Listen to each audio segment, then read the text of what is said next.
বাড়ির বড় ছেলে বলে কথা।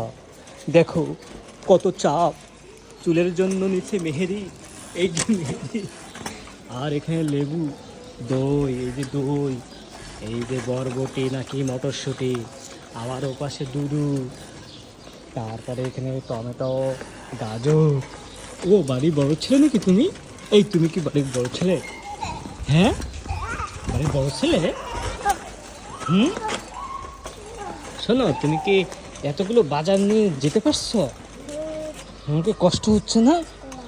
হুম, এবার আমি একটু সামনে তাকাও। বাবারে দেখো, উরে বাবা, টমেটো কিন্তু পড়ে গেল, টমেটো কিন্তু চালাও। ওরে বাজার আর বাজার, এত বাজার নিয়ে তুমি কি করতে চাও? এই বেবি, এত বাজার নিয়ে তুমি কি করতে চাও? ধরো আমাকে। নো।